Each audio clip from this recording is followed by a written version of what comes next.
નમસ્કાર વિદ્યાર્થી મિત્રો, આ લેક્ચરની અંદર આપણે ધોરણ 10 સંભાવના ચેપ્ટર જે છે એના સ્વાધ્યાય 14.1ની વાત કરવાના છીએ. તો તેમાં પહેલો ક્વેશ્ચન જે છે એ આપણને આપેલો છે કે નીચેના વિધાનો પૂર્ણ કરો.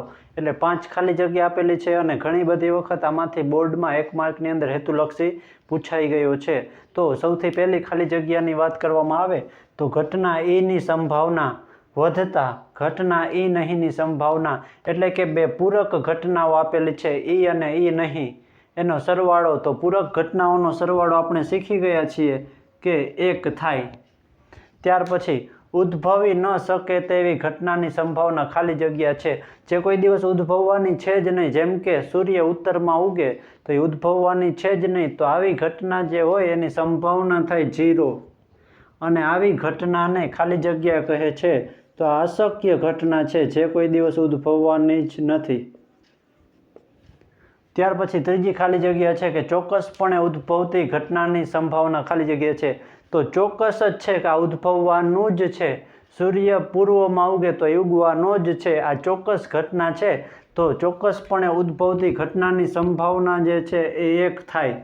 અને આવી ઘટનાને ચોક્કસ ઘટના કહેવામાં આવે. અને નિશ્ચિત ઘટના પણ આપણે કહી શકીએ છીએ, તો ચોક્કસ ઘટના કહેવામાં આવે.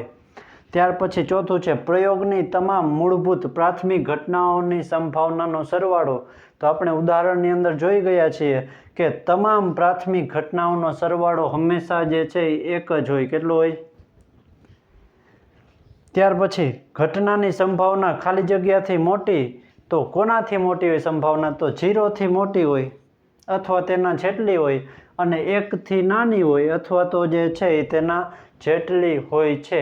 આ પણ આપણે જે છે એ શીખી ગયા છીએ કે કોઈ પણ ઘટનાની સંભાવના જે હોય એ 0 જેટલી અથવા તો એનાથી મોટી અને 1 જેટલી અથવા તો એનાથી નાની હોય છે. તો આપણને ખાસ જે છે એ ખ્યાલ હોવો જોઈએ. તો અહીંયા આપણા જે છે ક્વેશ્ચન 1ની 5 ખાલી જગ્યા જે હતી એ પૂરી થઈ ગઈ છે. મોસ્ટ આઈએમપી છે હેતુલક્ષીની અંદર આમાંથી એક હોય જ છે ક્યારેક ક્યારેક.